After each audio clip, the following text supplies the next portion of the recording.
तब बृहस्पति ने कहा कि अधिक मास में तुम्हारे लिए कथा करो। तीसरी बार तो गौकर्ण महाराज ने तीसरी भागवत अधिक मास में की। उस कथा को श्रवण करके स्वयं गौकर्ण भगवान के लिए वैकुंठ से विमान आया और उस विमान में बैठ करके जीवित वैकुंठ में चले गए। गौकर्ण महाराज जीवित वैकुंठ में चले गए। अधिक मास में कथा सुनना मतलब वैकुंठ के लिए दरवाजे खोलने के बराबर पुण्य है। इसलिए बंधुओं, अधिक से अधिक परिवार घर में ताला डाल के कथा में आओ। अधिक मास के दिन, जिस दिन अधिक मास शुरू होगा उसी दिन सुदर्शन चक्रधारी का जन्मदिन होगा। भागवत में सब धो डालेंगे हरि हर दोनों मिलकर के। हरि का महीना चल रहा है क्या? हर का महीना चल रहा है। हरि का पर्व 4 दिन में आने वाला है। दोनों देवता मिलकर सृष्टि चलाते हैं तो तुम्हारे जीवन को भी धो डालते हैं। नारद जी ने देखा कि प्रेत की मुक्ति हो गई, गौकर्ण की मुक्ति हो गई और सभी गांववासियों की मुक्ति हो गई। अब तो नारद जी को बड़ी श्रद्धा पैदा हुई भागवत के प्रति। महाराज नारद जी ने बचपन में भागवत सुनी थी ब्रह्मा जी से, पर भूल गए। आज फिर भागवत सुनी तो बचपन की वो भागवत फिर याद आ गई। इसीलिए जन्मो जन्म कृतम फलम जन्मो भागवतम कर्म। भागवत की कथा श्रवण करने से पिछले जन्मों की याददाश्त भी वापस आ सकती है। इतना ज्यादा शक्ति है सत्संग में, भागवत में, व्याख्यान में। आप जो भूल जाते हैं ना जीवन की, वो बातें भी याद आती है भागवत सुनते सुनते। आपको कितनी बातें आज याद आई हैं सुनकर व्याख्यान अपनी। मैं जो कहता हूं आप अपने ऊपर लेते हैं बात को, तत्काल आप अपनी जिंदगी में खो जाते हैं। बिल्कुल सही कह रहे हैं महाराज। नारद जी ने देखा क्या? नारद जी ने देखा ये ब्रह्मा जी विमान में आए हैं और फूल बरसा रहे हैं। भक्ति आई है मंडप में और नृत्य कर रही है। ज्ञान और वैराग्य दोनों खड़े हैं, पांडाल से भी ऊपर सिर जा रहा है। इतने जीवित और इतने चेतन हो गए। भक्ति नाच रही है।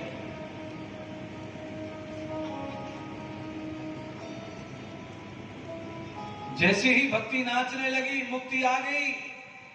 जो भक्ति को छोड़ के चली गई थी, मुक्ति ने देखा कि भक्ति तो प्रसन्न हो गई, ज्ञान और वैराग्य तो जवान हो गए। आप कान खोल के सुन लो, ज्ञान और वैराग्य ये दोनों आवश्यक है भक्ति को प्रसन्न करने के लिए।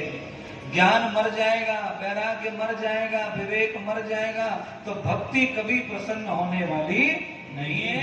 वही घर की मूर्तियां, वही मंदिर की वही कंकु चावल और वही फूल, वही आरती, उससे अधिक कुछ भी ज्यादा होने वाला नहीं है। हमेशा भक्ति सोई हुई रहती है तुम लोगों के घर में।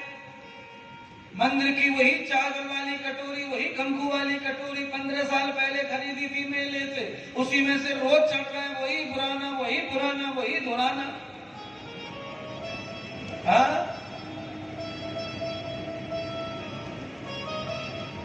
राधे श्याम ने आज पैर पूजी हमारे। मैंने कहा यार कौन से जमाने की थाली है ये कंकु चावल वाली, ये कंकु रोली जिसमें रखा है ये तो बाबर के जमाने में बनते थे ऐसे आइटम। अब तो बंदी होगी कंपनी में।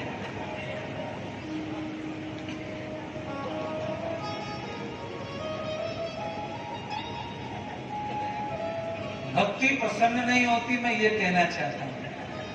भक्ति जब प्रसन्न होती है तो वो आगे बढ़ती है, आगे बढ़ती है, आगे बढ़ती है। तुम्हारी भक्ति आगे बढ़ती नहीं है। तुम्हारी भक्ति कहां से कहां तक है बताओगे क्या? मुल्ला की दौड़ तुम्हारी कहां तक है? तुम्हारी भक्ति कहां तक है बता दो ना एक बार। लास्ट भक्ति तुम्हारी है मंदिर तक या कोई कथा बता हो रही वहां तक, उसके आगे नहीं जाती तुम्हारी भक्ति। क्यों नहीं जाती? क्योंकि तुम्हारा ज्ञान सोया हुआ है, तुम्हारा विवेक सोया हुआ है, तुम्हारा वैराग्य सोया हुआ है। हाँ, वैराग्य सोया। घर में बहू है तो भी पोते को अगर बुखार आया है तो सास नहीं आ रही कथा सुनने।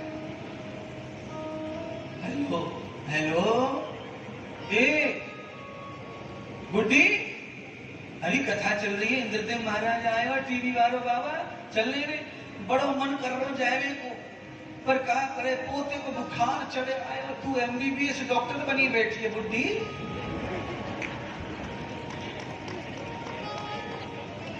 बता, बेटा घर में, बेटी घर में, बहू घर में है, तू कथा में चल के प्रार्थना करिया। यहाँ प्रेत आत्मा शुद्ध हो जाती है तो बुखार को शुद्ध होने में देर क्या लगेगी। क्रॉसिन बोली जहाँ काम कर जाए वहाँ कथा काम न करे,